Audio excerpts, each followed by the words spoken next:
This is Writers on Film, the only podcast dedicated to books on cinema.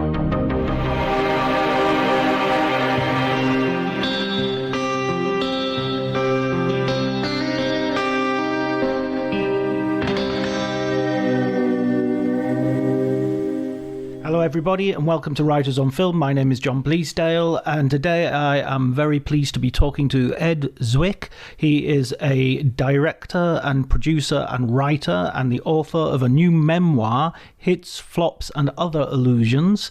It's a wonderful book. It's very funny. It's full of great stories and anecdotes and some great advice as well, something I heartily recommend you read.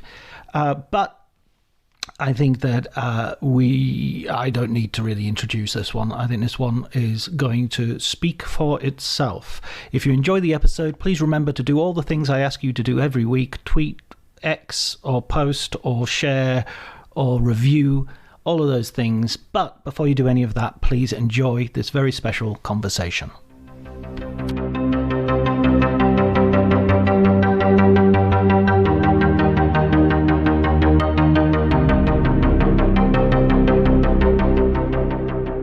I don't think I've ever read a book by a director who is so expansive in giving credit to their collaborators. And I'm not just talking about the big collaborators, which we can talk about as well, but you really give credit to your ADs, to the catering staff, to the extras. I loved that depth. Well, anyone who does not acknowledge those people who contribute in that way, I think is shaming them. I think that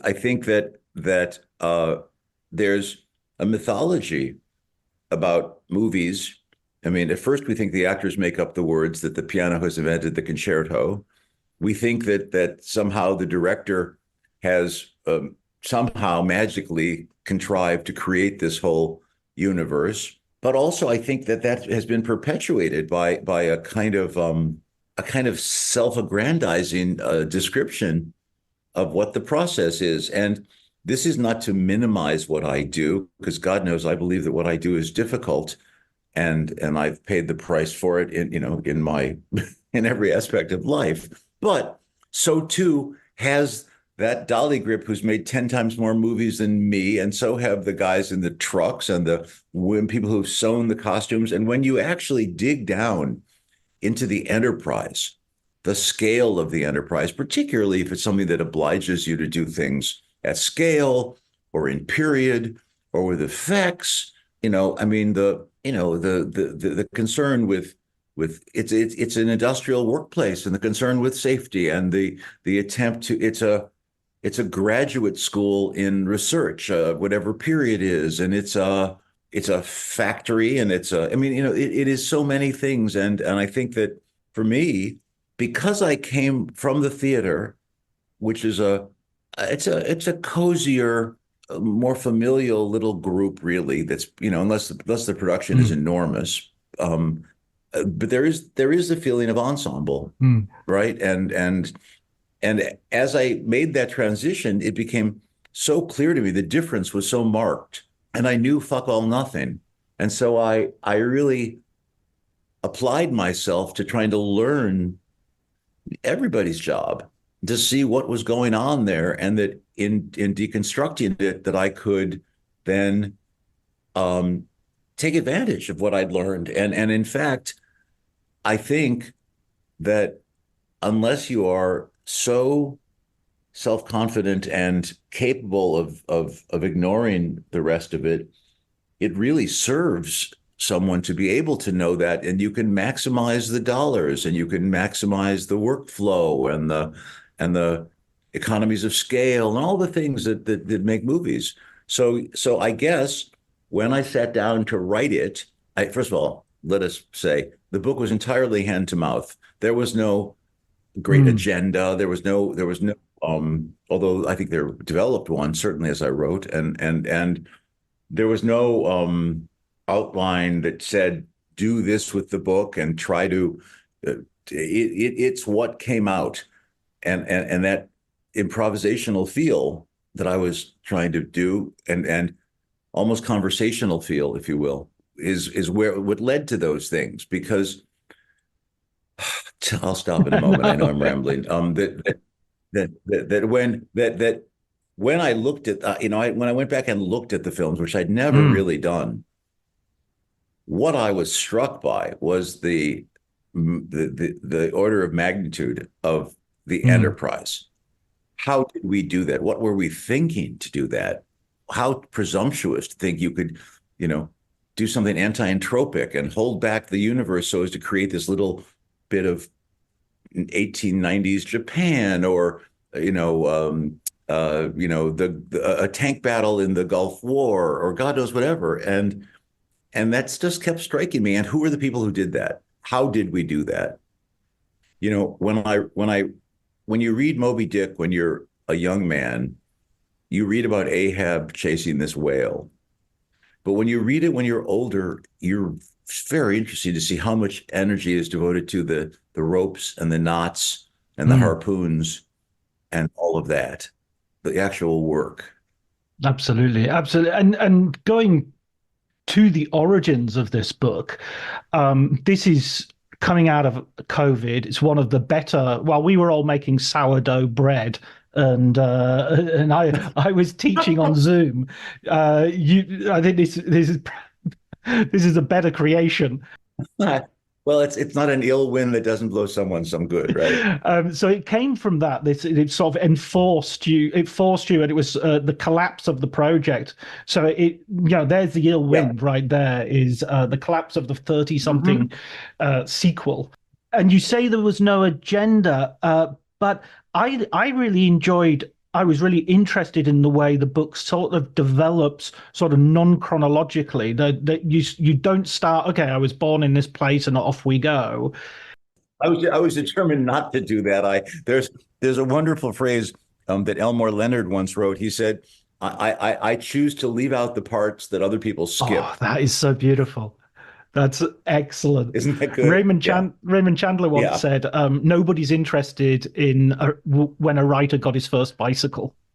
There you go. Exactly. Yeah. And that was, by the way, that was a more, I think, a Mm. writerly decision that there could be backstory and exposition on the fly, and that the book could jump back and forth in time, and that if you miss one bus, there'll be another bus coming by, and that would eventually aggregate into a whole portrait, because it's all a mosaic anyway. And by the way, there's the elasticity of film that somehow it is wedded to Yeah, I also. mean, the most obvious comparison would be like Citizen Kane, in which you sort of achronologically build up a life. I'm not suggesting Right. that you are Citizen Kane. Well, why, thank you for that. I don't think it's very flattering. I mean, Orson Welles, yes, but not Kane. Um, so going back to the sort of the collaborations, I mean, one of the things you begin with really is your collaboration with Marshall as a very close Yes. and almost like Mhm. an inciting incident in a way, because he lifts you and helps you. Mhm. Can you sort of talk about that a little bit? Well, I had two sisters. I never had a brother. I was always involved in sports and team sports, so I'm oriented toward that anyway. But I can't describe, what it is, to fall in love, in that way. You don't plan on it.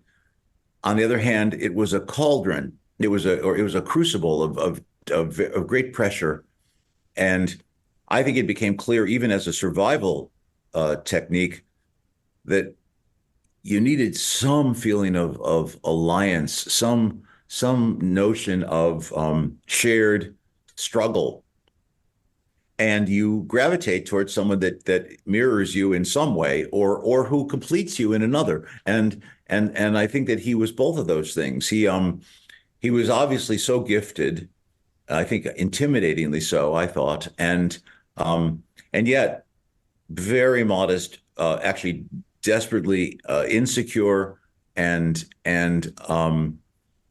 that in some sense my own compensatory brashness was maybe a thing that he was able to partake of and looked at as an additive, and that's only describing the more manipulative aspects of why you're drawn to someone, because everything in Hollywood in those friendships seems to be acquisitive, seems to be, aspirational. How can this person help me? Or and when you arrive here and you're floundering, you grab at any life raft. But this obviously became more than that Mm. very quickly. And what revealed that was obviously the friendship, first of all, but also that the work as or the sensibilities as we began to join each other more intimately, which is to say, in this film school, yes, I acted in something that he directed. He shot something that I wrote. We all did sound for somebody else. There was this very deep end of the pool approach. It's like a Mm. conservatory approach. And we did that, but it really wasn't until we said, okay, now we're out of here on our ass. Nothing is happening. And what are we going to do? And I was at a point in my life in which the actual act of writing was still very difficult for me, contorted and constipated. And it Mm. was for him too. And somehow together we were able to break through that a bit and push the other. And that role of being each other's scourge was very important then and continues to be, not as much about the actual doing of the work, but the self-teaching, the idea that when you leave any kind of an academic environment, you're not Mm. done. You've taken in so much, you've tried to internalize what people have said to you, but until you've had the actual practical experience of applying it and watching how it's harder than you think, or how it works, or in fact how disappointing it is that you have not measured up to those gods that you've been exposed to. And what you have to understand is we were there at this remarkable moment, that moment in the mid 1970s when the men, all the great giants who had created that art form, were still alive. I mean, they didn't, they invented it, and if we had King Vidor sitting there talking to us, or um, God knows Orson Welles, but others like these Richard Brooks and Paul Mazursky and John Frankenheimer. It was on and on, and men earlier than that. Bogdanovich was still interviewing some of the really the founders of it. Anyway, the point is there was a thing that they had created and they felt obliged or desired to pass on. And that was the American narrative film tradition, which had essentially created an art form, or at least certainly promulgated it throughout the world. And they felt that that's something that needed to be learned or at least taught.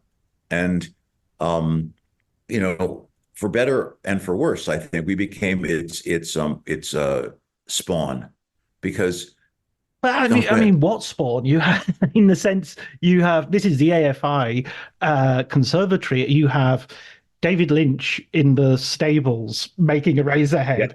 yeah, Terrence Malick has just uh-huh. was in the first year. Paul Schrader with him. I mean, Yeah, as far as Spawn goes, it's got to be some of the best Spawn I've ever seen. yeah. I mean, yes, and I think one reason is that this is an irony. I'm talking about the Mm. American tradition, and yet those who taught us were hardly American. It was Janos Kadar, who was this great Czechoslovakian film, and Paul, and is the conservatory was created by Frank Daniel, who'd created the Prague Film School, and also it was Nina Foch, who was an American, but actually Danish, and actually had been a sort of the disciple of Uta Hagen and Stella Adler and Lee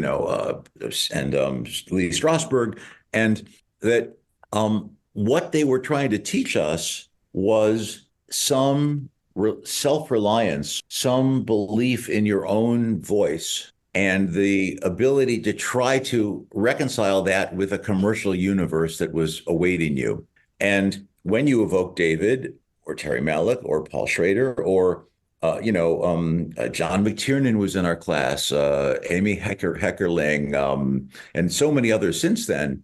I think one reason why they have flourished is not just the pedagogy, because there are places that teach that very well. A place like SC is, technically just so sublime, and NYU has something else that it offers. But there was something so unique and differentiated between all the voices that would somehow emerge from there. And that had been encouraged.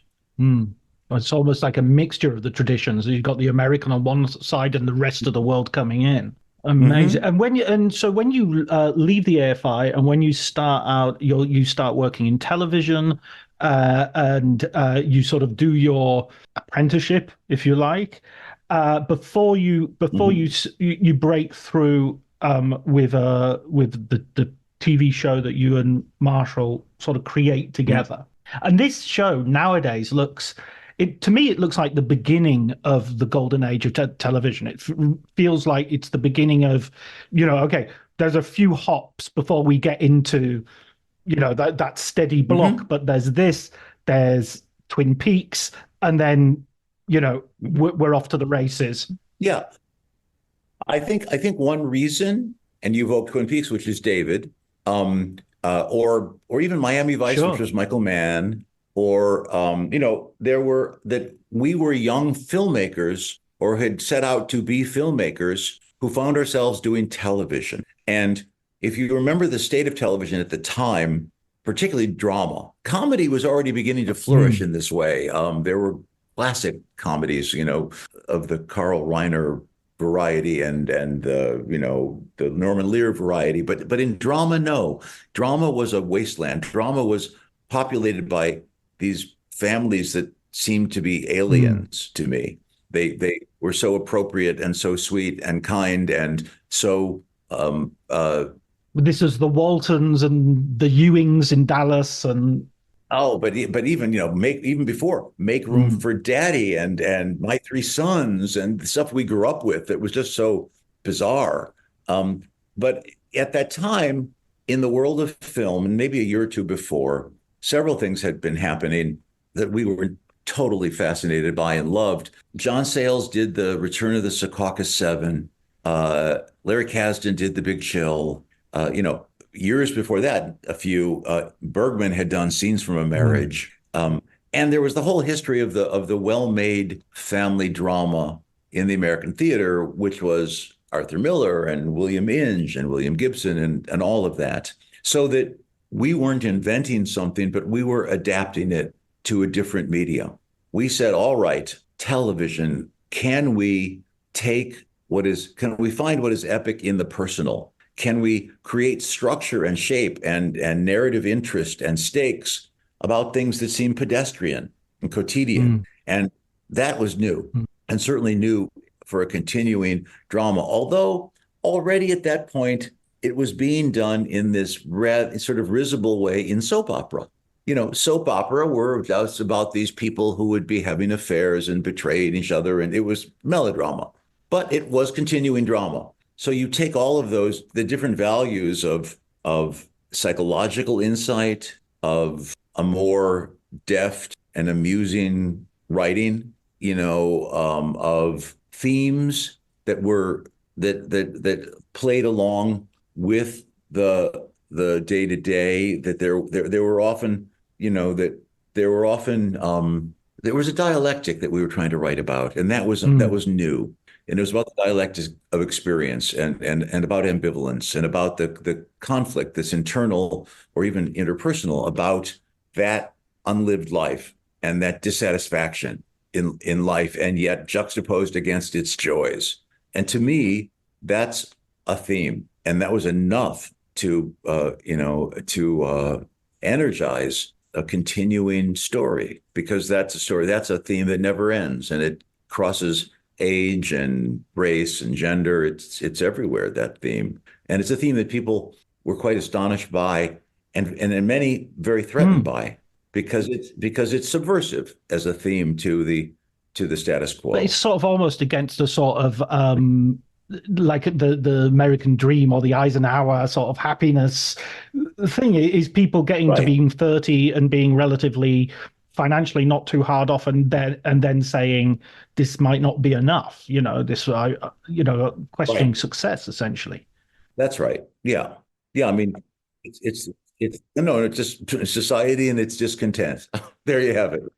Another benefit of your partnership with Marshall here is that when you are offered the possibility of you do a TV movie um, uh, together, and then when you are offered the Yeah. possibility of going off on your own and making a movie, you have someone. It's not a case of, okay, I have to drop this and just burn my bridge and go on. You can sort of leave it in his hands while you go off and make your film. Absolutely. And that became a blessing in so many ways, not just that we're able to keep a company alive and keep the lights on, but also, as you begin to raise families and you have a mortgage, and it enabled us to keep solvent while waiting to do the things that we love to do. In other words, if you think of some of the movies that we did, I mean, look, I read the novella of Legends of the Fall when I was 22, and I ended up making the movie at age Right. 40. Shakespeare in Love was 7 or 9 years all in. Legends of the Fall. I mean, these things Right. take time, and I think what ruins a career in a minute is having to take a job. Mm. I think when you take just a job, if you can afford not to, it tars you. It identifies you as someone who is compromised. And obviously, if it's about feeding your family, you take any job that you have to. But if you're in that liminal space between that and actually trying to have a career that expresses something more than the 2 hours that somebody sits there, you got to find a way to skin that cat. You got to find a way to keep your nut down. You got to find a way, or to teach, or you have to find a way to be wildly successful, like, be oh George Clooney sells tequila. Whatever. Ryan Reynolds now has a phone company. I mean, I don't think that that's actually trying to keep the lights on. I think that's just about trying to rule the world. But still, it is a thing that you have to figure out. Absolutely. Who's got vodka? Dan Aykroyd, I think, has his own. Yeah, yeah. Does he? Actually, Liev Schreiber, I saw in New York. He has joined in with some guys who are now they're creating Irish whiskey from someplace in some peat bog somewhere, and it's called Schlante, which is what one says with a glass of Jameson. So I guess that's the latest. First actors only want to be rock stars. Now they want to be entrepreneurs. It's I don't know. And they want to own football clubs. Look at Wrexham. I mean, there you go. We're just invading your turf. Well, we have someone. Liverpool's my team, but we have the guys who own the Boston Red Sox own our team. So That's right. Right. Sorry about Liverpool last oh on my Saturday, by the God. way. Oh, why did I bring that up? Why did I bring that up? This is where the interview goes south very quickly.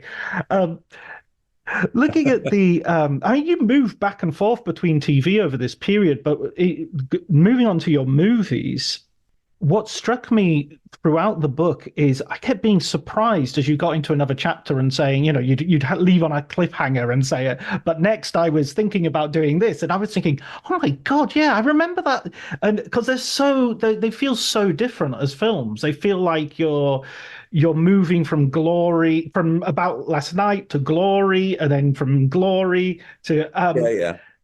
it's. I mean, that process is. Well, I mean, that bespeaks something that goes all the way back to having been Mm. in the theater and having been trained in the repertory theater, where you do Strindberg one night and Sam Shepard the next, where you do a Moliere play and then you do an experimental rock musical. That is where I come from. Sam Mendes is actually a pretty good example of that too. If you look at his work, both in the theater and in film, that he has always done that in a brilliant way, I think. And he tends to apply the principles of one to each in this very interesting way. Yeah, absolutely. One of my favorite James Bond movies as well, he managed to direct, which I was very pleased. He Which did was that? What did he he did direct with James? Skyfall. He did I'm sorry, I can't hear Skyfall. you. Yes, Ah, he did yes, you're right. Skyfall You're and right. He did. Spectre, which was not as good as Skyfall, but was still Yeah, okay. yeah, yeah, yeah, yeah. Of course he did. When you go on Glory, I think it almost feels like you have quite a good experience doing About Last Night. Feels sort of quite contained, but then you go on Glory, and it's kind of like a Tale of Two Cities or a Tale of Two Actors in a way, because you have Denzel on one side, Mhm. who feels like you discover not you're discovering him. It's a revelation. Yeah, it's a revelation to you. Yeah. I just watched him in Equalizer 3, and they're not the kind of films I usually love, but him in that, I just watch him in anything. He's just so good. It's some sort of some magic. I can't describe it. It's in this ineffable thing. He is watchable. There's something happening in his process, or your insight into that process, or or his presence. Or there, I could talk about it for a long time, and I think I go overboard talking about it in the book. Um, it's a very rare thing, and it's unique if you think of how enduring it's been for how long. Yeah, I can't think of many who have remained up there in terms of quality and in terms of visibility. Right, Everybody has their sort of 4 or right. 5 year peak, and then they're on the other side of the hill. That's But right. Denzel, I don't think Yep. he's ever going to be. I mean, The Tragedy of Macbeth, I think, was one of the best films I've ever seen him in. One of his best performances, certainly. Hmm. Um, Hmm. and on the other side of the equation, your relationship with Matthew Broderick, which is, to say the least, problematic. Yeah, well, I mean, obviously, I tried to find some compassion in Right. writing about it. I understood he was in a circumstance that is not actually enviable. He had personal things going on that were traumatic. He had the misfortune of being given the responsibility at 24 of thinking that the success or failure of the production rested on his shoulders. And he had this mother who was, um, a gorgon, and overbearing, again, out of love and protection, as so much chaos is created out of love and protection. But yeah, it was a.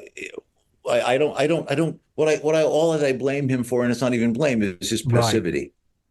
If he was the architect of it, it was all behind the scenes. But I suspect that when you're that age and you are surrounded by the fluffers and the whisperers and the handlers and the 10 percenters, and that you're just overwhelmed, and also this bubble is created around you, this bubble of like of constant Right. affirmations and constant, um actually not just affirmations, but the subtle uh instigation of the opposite, these weird depreciations that are cloaked as affirmations, but in fact are destructive.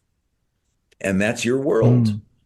And it's a hard one to survive, and some don't, and some do. I guess if somebody's always telling you that this is your best side, you also hear that that must be your worst side. Exactly. By Yeah. extension, if there is a best, therefore there is a Yeah. worse one. Yeah. You go through, yeah, I mean, you've worked with the biggest stars in Hollywood, Tom Cruise, Brad Pitt, Leonardo DiCaprio, and they all you talk about them extensively, and also Julia Roberts. You have an almost a situation where you almost comes together for Shakespeare in Love. I think that also strikes me as one of those episodes where it feels like it's almost like you're trying to hold on to butter. It's just flying out. There's no way. The harder you squeeze, the further it'll go away from you. Yeah. I would think of Right, mercury. right. Have you ever tried to pick up a piece of mercury in your I hand? no, I will. I'd forbear. Well, I mean, no, it's like I remember once a Right. thermometer broke and there was mercury on the ground, and you saw just how utterly impossible it was to contain it. Um, anyway, I mean, when you had those experience with Shakespeare in Love, of course, if Julia Roberts was the beginning of the choppy waters, then Harvey Weinstein. I mean, you refer to him in the he's the typhoon. I mean, you refer to him in the in the book as sort of like there's what you say in I think it's in the beginning of the book. There'll be this, there'll be that, and there will be one instance of pure evil. And I'm assuming yes. that's who you're.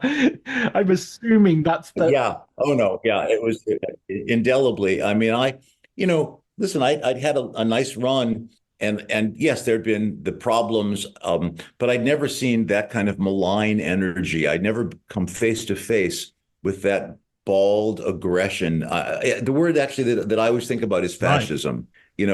One can be a fascist in business. One can be a fascist in the dominance of other people or the negligence of other people's humanity. And what I came to realize very quickly is that people like that do well in the movie business. They do well. It's not always, but they do because it's Mm, ungoverned. There's no HR, or there certainly wasn't in those days. No real scrutiny of behavior. If you succeeded, you were mm, indulged. And he did succeed. Now, his methodology was hateful. It was even hateful to other filmmakers, which no one realizes. He would find 7 films and say, I love this. I'm going to put this out for the Oscars. And it's another one. And he would do that to 7 films a year. And then he would, like a shotgun, shoot them out into the culture. And whichever one stuck, he would then jump on and ride to the finish, and leaving 6 other bodies strewn in various places and dreams shattered. And that was his MO, but it mm, worked. And he was able to sell that. And what people don't also realize is people like that are also enormously mm, seductive. He had a great line of patter. He was not ignorant of the process. He was schooled in it. He was, in the way that someone like Quentin knows every single bit player in every single movie. I mean, Harvey was really sharp in that. So you assumed that therefore he was also in some way noble, or that he was genuinely attached to what filmmaking was. And he mm. wasn't. He was attached to the product and the self-glorification that comes from certain films, and with no mindfulness or compassion for those who Mm, make them. In fact, his sort of vandalism became another part of his character even before he fell, in terms of the old Harvey Scissorhands reputation. Well, that's it, by the way. And there was financial chicanery too, and there was the withholding of funds to people, and there all of those things I felt were probably felonious back then, had he been more scrutinized. But when all that started to come out, and this was already years later, because I think, God, we're talking, when was Shakespeare in Love? Like, mid 90s or something, right? Something like, and then the all the Me Too stuff starts, like about what, 2010, so he had quite a run of being sub rosa. Um, and that too, by the way, when you think about it, had to have taken an extraordinary enterprise. And when you think of the people who were complicit in abetting that, that makes it even more Yeah, horrific. yeah, absolutely. I mean, I remember just talking about the HR element. There's a great film called The Assistant where the assistant Oh goes to the yeah, HR and the HR lays it out to her. Okay, you want to complain about yeah, this? This is what's going to happen to your career, and this is what's going to happen to the guy. So, um, yeah. I thought that was a very lovely movie. Julia, I know a little bit. She's great in it, and also that it's it's so underplayed. It's so wonderfully unspoken what's happening in the universe around her, which I thought was a little great to see that microcosm. Absolutely. Less is more. It definitely sometimes works in that Mhm. sense.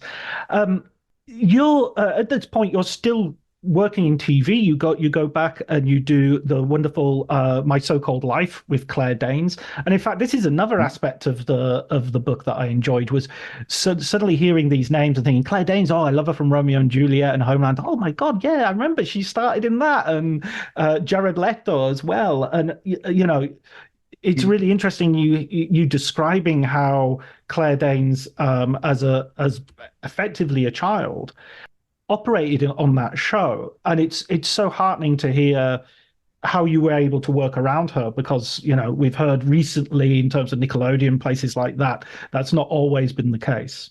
I don't. Yeah. Well, I don't know the story you're referring to, but I do know that child acting was often a very subtle form of Right, child abuse, and saw so many people who were the casualties of it. Claire is the opposite. Claire was in some weird way fully formed from the minute we met her, and she has only grown and grown in her life with these kids and this very interesting catalog of work which continues.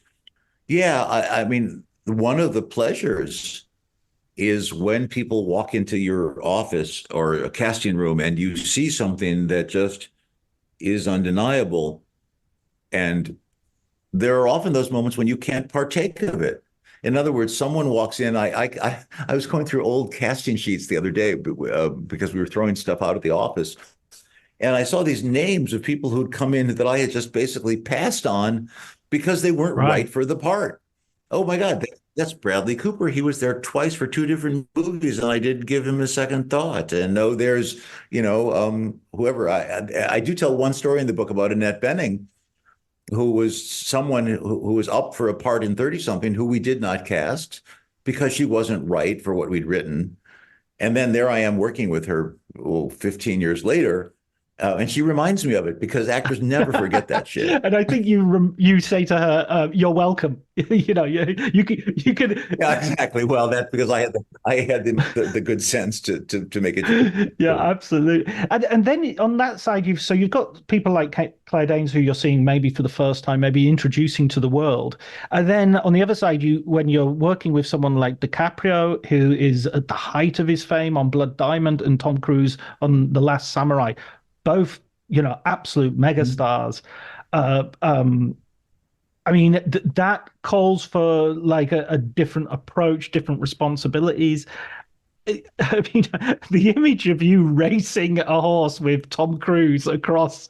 I mean, I'm just like that. They should make a movie of the books just to have that scene in it. I know it was, and the complexity of thought, the duality happening in your mind, which is to say, first of all, there's the idea of life and death. I mean, I've ridden horses, but it's a strange horse, a brilliantly trained horse, and yet you're traveling over ground that you do not know, and you're just suddenly, without anticipation or preparation, you're running. I mean, running, and that's already you're thinking about that horse stepping in a gopher hole and catapulting you into the next state and breaking your neck. And there's that. So you start there.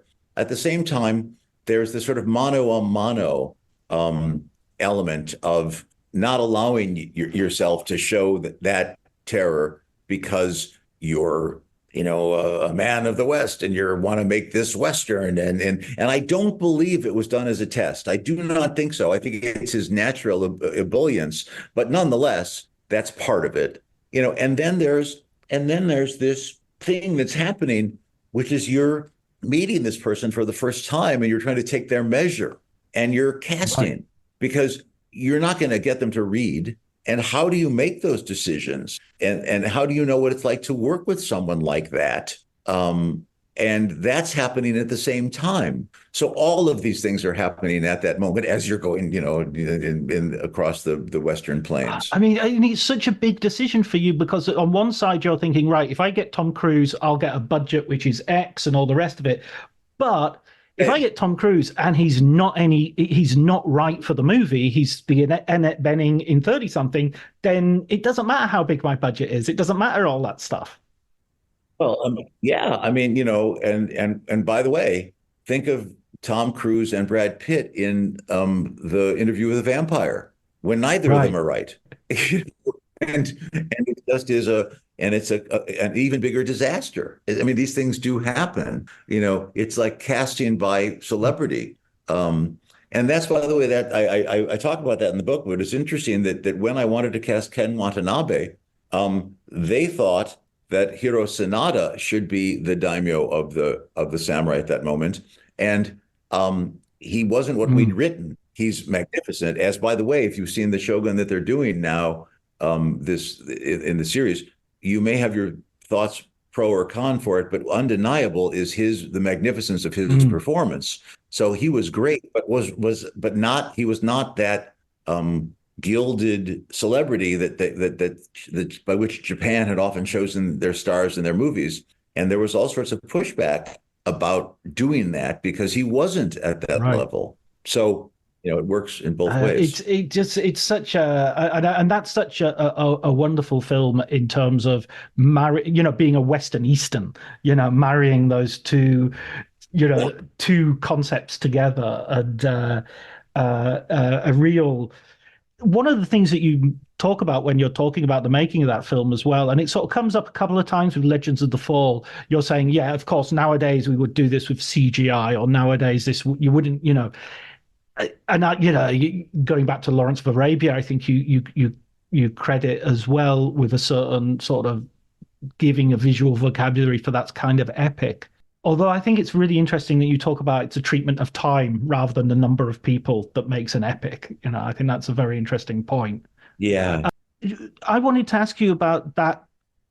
The fact that these kinds of films on this kind of scale wouldn't be made just because of the technological solutions that might rule out some of the solutions that you had at the time.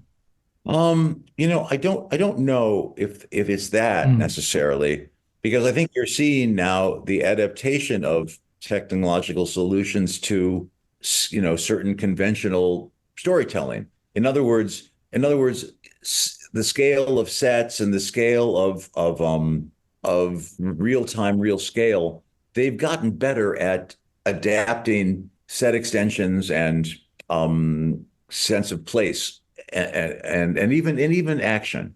In the beginning, because they could do it, they did it. In other words, why have 1,000 orcs when you can have 10 million orcs? Mm. Why should they? If you can make the camera go through a keyhole and around and up and down, well, let's do that. But that seems to have settled down in certain ways. But what I think the problem is the obligation on studios to become profit centers in a very different way than they ever were, because they're trying to fulfill the mandates of multinational corporations that give them profit and loss goals, that if they don't meet them, that affects the stock price. And I think they're then obliged to do things that they think will be appealing to the general public and to the greatest number of people in the shortest number of weeks. And that means IP and comic books and child, more blanc Mm. mange, a thinner Mm. soup. That means it's going to be an entertainment, and that's what we're going to sell, because the adults are hard to get in the theater, and they're picky and they're demanding. And we've in fact spent a lot of time now not training a younger audience to watch aspirationally. There's a time in the book when I mention all the films that I saw when I was 13 or 12 or 14. Those were grown-up movies. They weren't making them for me. I was looking up to them. And I think that's also been a legacy now over time that is different. There was a recent Go ahead. article in, I think it was Harper's Bazaar yesterday about Hollywood, and it was essentially saying that because of the private equity investment in Hollywood, it used this comparison that they were stripping the houses of copper. They were just taking everything out of the studios, and it was Yeah. wasn't it just wasn't a sustainable financial model for a creative industry. Paying writers, squeezing Yes, writers too that's right. much, all the whole enchilada. And yes, and they're not investing in R&D in the same way that they did with a number of scripts that they're having been writing, and more writers given work and doing things that they are given the time to do and the ambition to do. It's a lot about ambition. I mean, if you set the bar low and you hit it, well, there you are. But if you aspire in some way and you don't necessarily hit it, but you come close, you're already creating something that is an inspiration to other filmmakers, to audiences, to but you are held to a higher Mm, standard by critics. Critics are notoriously, I think, ungenerous toward the ambitious film that fails. I find them curiously a kind of, what's that phrase? A nostalgie de la boue. That they are conspicuously eager to be slumming and to show their slumming creds. That they too can like a crummy action film. Uh, yeah, no, you know what I'm absolutely. saying there? The idea that I don't want to be a snob. So yes, Fast and Furious is wonderful, but the latest Martin Scorsese is so disappointing because it doesn't achieve blah blah blah. And well, at least it's Right, trying to achieve blah blah right. blah. At least it's trying to get there. That's right. You know.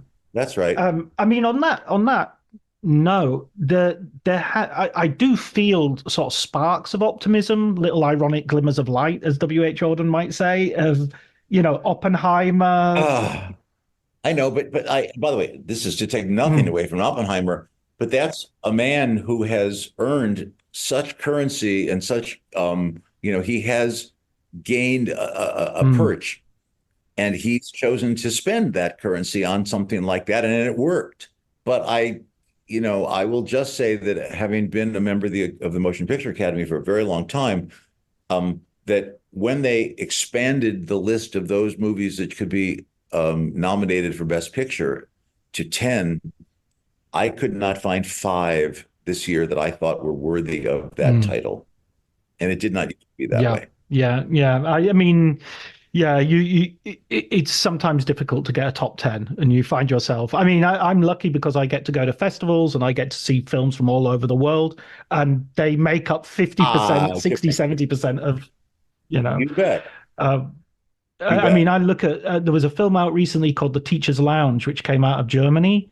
Oh, yeah, of course. It was great. Unbelievable, and it's just like, No one, why yeah, don't we have a no film one. about teachers? Exactly. Listen, Ed, you've been absolutely brilliant talking to me and very generous with your time. I really appreciate it. Thank you for coming on Writers on Film. Oh, you're very welcome. I was going to ask Sure. you one thing. Have you looked at what Steve Zalian has been doing with Ridley? Because you're Yes, in Italy, yes, I right? am. Yeah, and I love Patricia Highsmith. Have you Yes, I've seen? seen the first three episodes, I think. Well, I mean, it's quite. I mean, first of all, Bob Elswitz's work and Steve's work is so controlled and rigorous in a way that I've never seen on television to this moment. I think it's a real step up. But also, it has been in Italy, the fetishizing of Italy for international audiences. I thought you would appreciate, since you are there and you're amidst the reality of it, and you're seeing that 1960s vision of it. I thought that would be Well, amusing to you. we've got White Lotus. I was in Taormina to cover the film festival last June. And Right. one of the bars, just to go and have a drink, because it's in the White Lotus season two, you have to book to have a drink there. You can't you don't. I'm There not you even. I don't go. want to stay in a Exactly. room. I don't want to. But you have to phone up and say, I want to come and have a cocktail or a beer or something. And so I Right, found that. right, right. Well, listen, it's very nice talking to you, and this kind of conversation is really fun for me. So thank you.